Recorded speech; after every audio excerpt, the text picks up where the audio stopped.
So, kinakarma na baga si madam?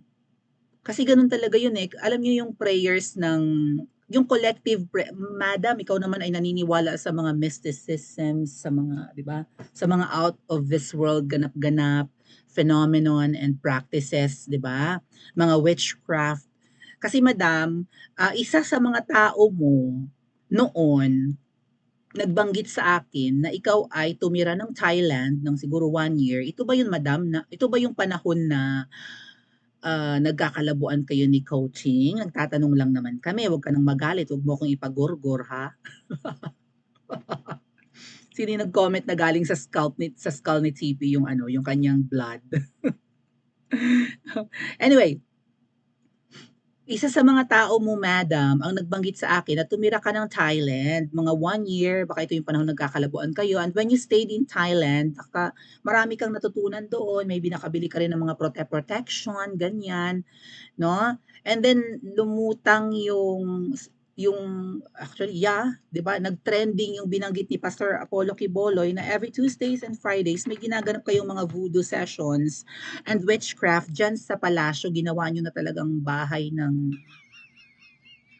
masasamang elemento yung bahay pahingahan na yan. Tahanan sana ng nanunungkulan sa bansa. Yes, Ate Glenda, none taken. Thank you, thank you. None taken. Oo naman. Ang binabanggit ko ay yung ibang mga vloggers na nagki-criticize sa akin, ini-echo ko lang daw ng ini-echo yung content ni Miss Maharlika. Binabati ko sa ko ng mga ensaymada. Usually ensaymada yung nagbanggit nun. Not you, ate. Thank you, ate. None taken. Okay. Where was I? May mga practices sila ng ganyan daw. Sabi ni Pastor Kiboloy, every Tuesdays and Fridays. So, naniniwala ka. Diba, naniniwala ka na okay ba? Oh, teka, okay ba ang signal natin mga ate at kuya? Pa-comment ha, baka tayo sumasablay-sablay dyan. Mukhang okay naman. Tama ba? Alright. Naniniwala ka sa mga ganyang, di ba, yung mga practice na hindi, di ba, na hindi na pinaniniwalaan ng modern period, di ba, or modern days.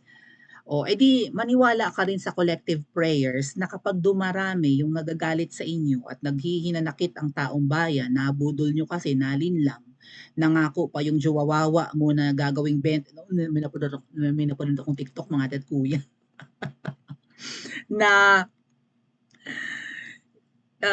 yung matanda, alam niyo nakakaawa, tapos nabingi pa yung mukha ng matanda, parang na-stroke or na-deform or something. Naghihinanakit dahil nga um, pinangako ni Kuting na magiging 20 pesos na ang kilo ng bigas. Siyempre, yes, para sa mga mahirap na Pilipino, ano yun eh, parang what? This is an impossible, di ba, endeavor, di ba, too good to be true in fact.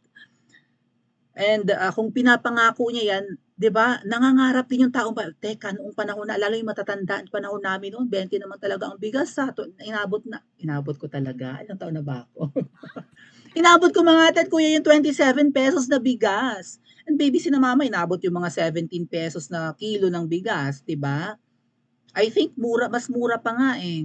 Kasi sa amin, yung isang salop, 2 kilot kalahati yun, di ba? So, nakakabili naman kami ng 27 pesos noon.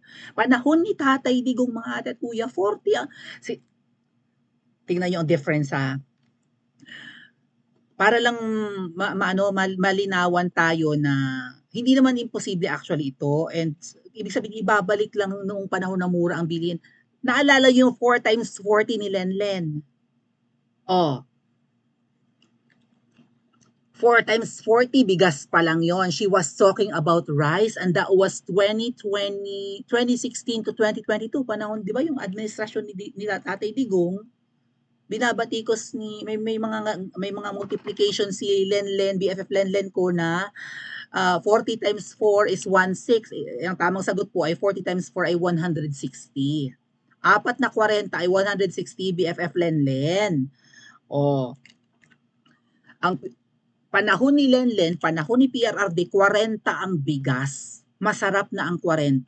Ngayon po mga ate at kuya, ang bigas, 60 pesos. Oh, see? Nangako, pero iba ang lumalabas. Iba ang nangyayari. Hindi natupad ang pangako, naghihinanakit yung matatanda sa TikTok. Sabi, pangako niya, 20 ang bigas. Yung pala, 20, 1/4. Naging, may mga 80 na na bigas, mga ate at kuya. Tapos gusto niya mag-import. Dahil nga kaya, sabi ni Kuting, ay okay. Kuting, manyita talaga. Oh, very nakis. Papapalayo tayo. But anyway, so much for that. Kinakarma na baga si Madam. Oh, kasi, di umano, according to Queen Bojaquera, nalaglag daw yan sa hagdanan at nagsapukan pa nga sila. Una, nagsapukan sila. Bakit sila nagsapukan? Diba? Bakit sila nagjombagan? May bukol nga raw. Oh, nabukulan daw. Sino nabukulan? Si Ma'am, di ba rumespak daw si Coating kay Madam? O nabukulan daw. Tapos ang palabas nila, few days ago, nagkaroon lang daw ng flu-like symptoms. So, ano ba talaga yung flu-like symptoms na yan? Sumama ang pakiramdam kakabiyahe? Or what? For sure, ang palasyo, mga ate at kuya, ay malinis naman, di ba? Well-maintained. Ganan, may, di ba? Nililinis ng husto, may mga siguro, may mga HEPA filter yung kanilang mga air purifier. Ako nga, may HEPA filter yung purifier ko ng hangin dito sa kwarto ko kasi may asthma ako eh. So hindi naman yun mahal, nakakabili ka naman ng mura niyan para lang, 'di ba, hindi lang yung alikabok ang masala mo, kundi pati yung mga viruses na nasa hangin. Kasi kaya may ganyan yung aking air filter or air purifier kasi nga masela ng aking respiratory system, may asthma ang iyong principesa. So that's how I take care of myself, mga ate at kuya, lalo na sila na mga hari at reyna. Paano kayo magkaka-flu-like symptoms? Nahawahan kayo kakagala ninyo, kakabiyahe ninyo, or napagod kayo sa biyahe. So, di ba, meron silang, ito nga po, nababalita, yan, open ko lang muna ha. Is this the beginning of Karmalicious?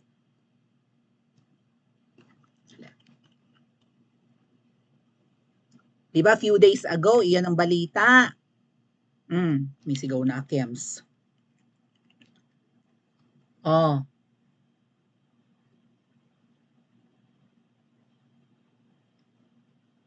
Oh, anong sabi? Kuting and the unang Bernakis still have flu-like symptoms, sabi ng Presidential Communications Office. Oh, kanina lang sinulat. Meron pa rin, nilalagnat pa rin. Ay, bakit? Parang gusto kong silipin yung kanyang ano eh. Kanina lang to pinost. Kaninang hapon. Oh. Ay, bakit? Hindi pa rin makalabas. Walang update. Parang gusto kong silipin tuloy ang kanilang Facebook account. Hindi po yung Facebook account nila.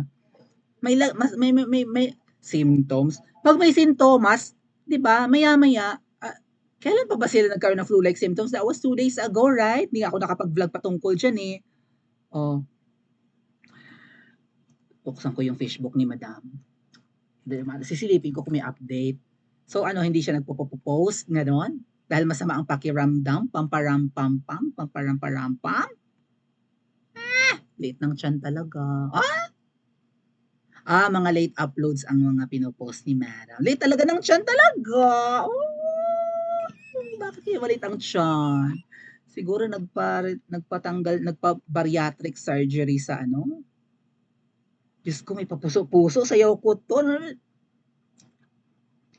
Tigilan mo nga, Akes. Anyway, walang masyadong ganap si Madam sa kanyang Facebook account, kundi mga late uploads na mga pictures. Tingnan ko naman yung Facebook naman ni Junior, you know. Naalibad pa rin akong banggitin ang pangalan niya. Dapat binabantayan ko na kung nababawasan yung kanyang followers eh. 7.4 million, tandaan yung mga tat kuya, parang naging 7.5 ito nung araw. 7.4 na lang. O, 3 days ago pa yung kanyang upload. Okay, sinilip ko lang yung mga Facebook account nila. So, may flu-like symptoms.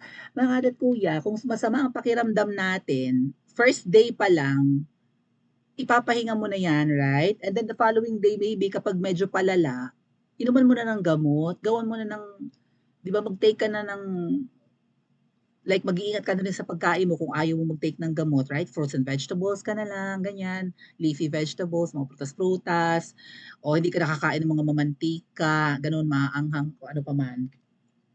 At kung ano pang, di ba, ramdam mo na medyo high in cholesterol at unhealthy na pagkain, magpapalit ka na kaagad ng diet mo eh. Or magtitake ka na agad ng meds, babawi ka agad ng tulog para sa mga susunod na araw, lalo't kayo, may responsibilidad kayong pamunuan ng bansang ito, alagaan ninyo ang iyong sarili. 2 days, 3 days ang masama ang pakiramdam nila, wala pa rin, ayun sabi Kuting and that woman still have flu-like symptoms. Still, hanggang ngayon. Masama pa rin daw ang kanilang pakiramdam, pamparampampam. Ang sexy talaga ng aking Ma'am Shikels. Crush ko pa rin naman ang pangalawa mong anak Ma'am Shikels. Apaka-sexy alay talaga ng bewang talaga ng Ma'am Shikels na yan talaga. Oh, above the knee talaga ang palda niyan talaga. Ba't walang bulaklak? Siguro lumang picture ito. O, di ba nakaiswad talaga ang puwit ni Anes, ang presidente ninyo. Nakatuwad-tuwad talaga ang puwit. Talaga namang nakaiswad eh. Dali nga, pakita ko sa ating backup channel. Nakaiswad talaga ang puwit talaga. Tapos mukhang munyeka talaga. Monyeka o monya? Monyeka, di ba? Above the knee talaga ang kanyang Filipiniana talaga. Kaunting tuwad lang, silip na ang flower arrangement. Di ba? Nakatuwad talaga si, ninyo, idol ninyo. Burnout. Ganun talaga. Anyway, so yan yung unang balita na parang may mga flu-like symptoms at hindi pa gumagaling. Ngayon, bukod dyan, yun nga, nag-vlog si Miss Maharlika, nagsapukan daw yung dalawa, nagsampalan or what, nagbukulan daw.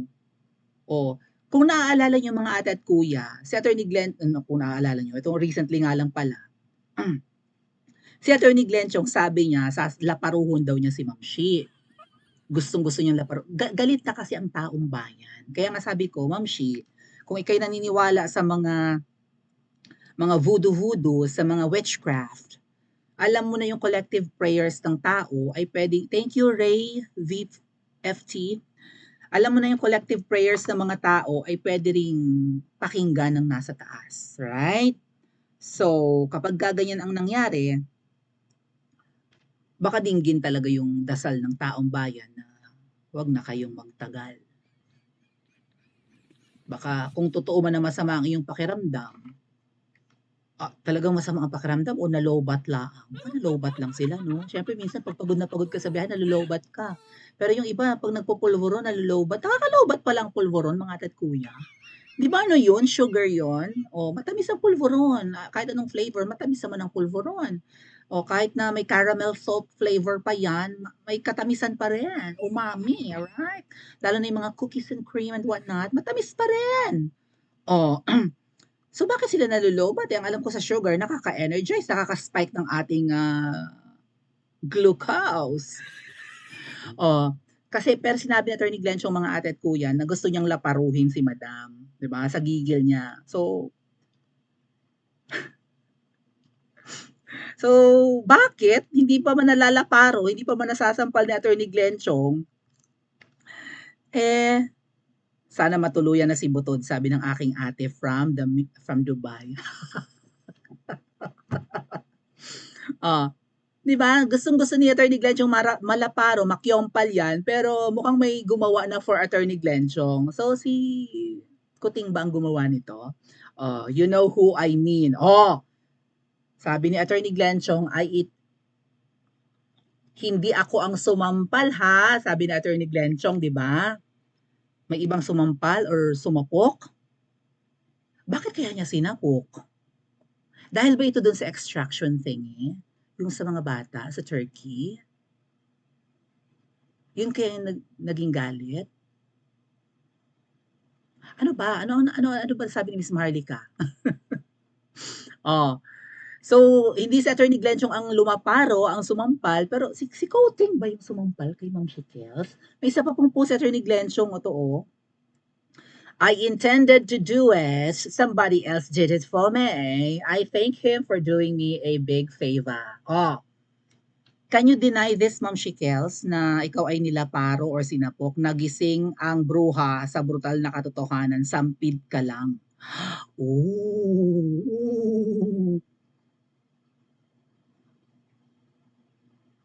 So, kung si Coating ang bumigwas kay Ma'am Shikels, well, baka mamaya putulin niyang ampalaya mo. Siyempre, ampalaya, kulubot na yan, di ba? Baka putulin niya ang ampalaya mo, Coating, habang natutulog ka, mag-iingat ka, kuidaho ka kay madam, ha? Alam mo naman yan si madam, no? Oh, sabi pa nga dito ng isa, ay, saan ba yun? Nabura ko yata. Ato, di ba dapat Voodoo Friday ngayon? Pero parang Vukul Friday, nabukulan kahapon or kanina. Aside from nasapok, nalaglag daw sa hagdanan. Nalaglag daw sa hagdanan si Ma'am Shikels. Tama ba? May nabasa akong post na, nalaglag daw sa hagdanan eh. Dali. Anong name niya? Okay. Sabi ko nga sa inyo, yung hagdanan dyan sa Kamangyang, apakatarik. And napuntahan ko yan. Kung di pa kayo nakakapunta ng Malacanang, doon yun sa papuntang Marlica Hall or sa ginaganapan nila ng... Ay, grabe yung pagkakabukaka. Nakakarumi. Nakakarumi yung bukaka talaga ni Anes. Gusto nyo makakita ng bukaka? Ay, ano ba napindot? Parang ganon-ganon yung sa sinend sa aking screenshot, mga ate at kuya. Ganitong-ganito talaga. Yung wala akong sintukoy kung sino ha, pero ganyan-ganyan yung pagkakabukaka ang mga ate at kuya. As in, ganyan. Sagwa, di ba? Pero ang kaibahan lang po, may buhok. Palakang may buhok, ngipin ay nakalubog. Sabi no, kay itim ng kulay, hindi naman sunog. Parang may ganong kanta, no? Tama ba? May ganong kanta? Sa silong ni Kaka, yes. May taong nakadapa. May ganong kanta, di ba? Huwag na kanta mawi, ma. So, nalaglag daw sa hagdanan. Sabi ko nga sa inyo, yung hagdanan na yan sa palasyo, apakatarik niyan. I'm gonna show you the photo.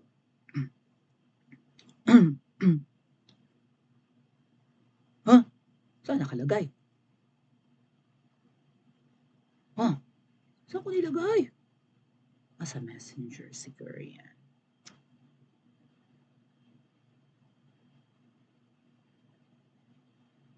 Hala, oo nga, Diyos ko. Oo nga, Diyos ko, nakakatakot. Items, nakakatakot. Dali. Inang, ginoo ko. Kinabahan ako, mabuti na lang. Ito yung hagdanan mga ate at kuya, doon sa may paakyat ng, kapag ka nasa loob na kayo ng palasyo, tapos didiretso kayo sa, tama si Coating, lingon-lingon ko no. Yan. Yung hagdanan na yan, matarik yan mga ate at kuya kasi sa second floor, mataas po yung kisame ng palasyo eh. So yung second floor, mataas na lugar. Diyan sa second floor yung parang Maharlika Hall or ginaganapan ng mga program ng palasyo. Lagi ka talagang dadaan dyan, matarik yan. Pag nalaglag ka dyan, bangas-bangas kang talaga mga ate at kuya. Kasi apakataas. Itong hagdanan na to ay very historic, very makasaysayan thingy, itong hagdanan. Nang sabi nga ni Coating, dan siya na nakakaramdam na parang may nakatingin daw sa kanya habang siya ay nakatalikod, dyan yan mga ate at kuya. Hold on.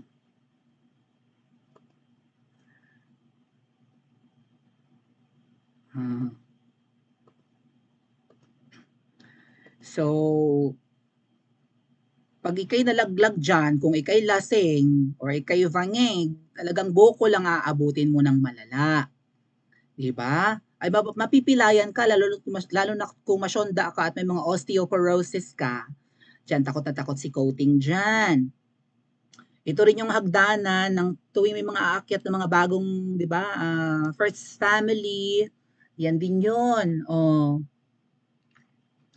yan yung picture nilang lahat nung si Ferdinand Marcos pa yung presidente. Yan yung makasaysayang hagdanan kuning-kuning. Pero of all the photos na nakita ko, mga ate at kuya, tungkol sa hagdanang yan, may picture din ako dito sa hagdanang to nung pumunta kami, nung pumutok yung Ensaymada issue. I feel bad. I feel bad really. Okay. May nag-message lang sa akin mga ate at kuya na hindi ka nais-nais na dapat akong mag-ingat. Anay, Diyos ko po, Ginoo ko. Mag-ingat na lang tayo sa pagpuna, no? Talagang kasama kasi ako sa listahan ng gugurgurin. Ang hirap magsalita ngayon, ano? Of all the photos of that hagdanan, ito yung pinakagusto ko, yung kay Tatay Digong. Look at him, di ba? Kung titingnan mo, parang humble na humble ang ating tatay. No, ayan. Parang mumuy-mumoy, no? Yan yung picture niya sa hagdanan na parang kita mo na mapagpakumbaba ang Pangulo, maglalakad ng walang, yung dating Pangulo, maglalakad ng walang mag-a-assist, mag-aalalay, 'di ba? Parang yung message ng photo ang ganda eh. O parang yung message kasi ng photo mga ate at kuya ay parang okay, mangangarap ako ng mataas, aakyatin ko ang mataas na pangarap mag-isa dahil ang mga nasa gobyerno ay mga sindikato. Parang hindi lang 95% ang mga kurakot na nakaupo ngayon or may pwesto at nabigyan ng pwesto, parang 99% na. Mabibilang na lang sa mga kamay natin ang matitino. Even the Senate, no, nakakatakot na mukhang maipupush na naman yung Chacha na yan kasi na tapos na yung third reading ng Chacha.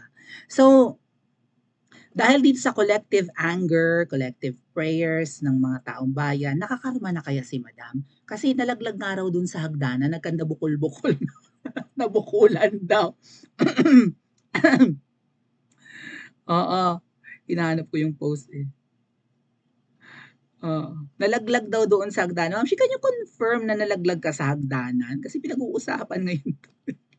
May bukol, nalaglag sa hagdanan. Ano at bakit? Paano? Hindi ka ba nag-iingat? Or may, yung palasyo mga ate at kuya, may mga ano dyan, may mga nagpaparamdam dyan. Si Kuting na nga may sabi, di ba? Ito po ay bahay ng, ano, ng isang parang peninsulares. No, if not peninsulares. Parang isang Kastila noon. Parang vacation house or summer house. And then, tinurn over na, binenta, tapos tinurn over na lang para maging palace ng mga uupong gobernador general, no?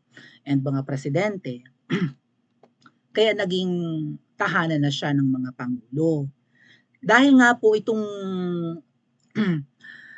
palasyo ng Kamangyang ay naging nagbuhay hari at reyna naman talaga ang tumira dyan. Napamahal sa kanila yan at napakarami nilang mga, di ba, yung mga bonggang-bonggang masasayang memories. Sabi nga po ng psychic na kaibigan ko, ang kaluluwa ng kapatid ng artistang butot balat na ngayon, nandyan daw. Wala dun sa lugar na kinamatayan, yung residence niya, na namatay siyang mag-isa. Wala yung nurse, wala yung bodyguard. Kilala niyo yon? Wala daw dun sa residence nun ang kanyang kaluluwa, sa kung saan siya nawala. Nasa tumba-tumba lang yata, nasa wheelchair o nasa silya lang. Pinakremate agad nung kapatid na artistang butot balat na ngayon, may sakit din. O yan pa rin, di ba? Para hindi makita kung anong itsura, siguro nakakarumi ang, baka Aida rin ang tumira doon kay kapatid ng artista. Kilala niyo yan? Dating pangulo rin ng TODA.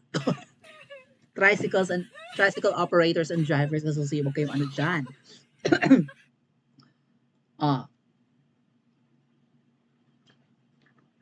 Grabe ang galit ng taong bayan sa panahon ng presidenteng parang akla na yan, na nategi bumbum na, presidente ng TODA.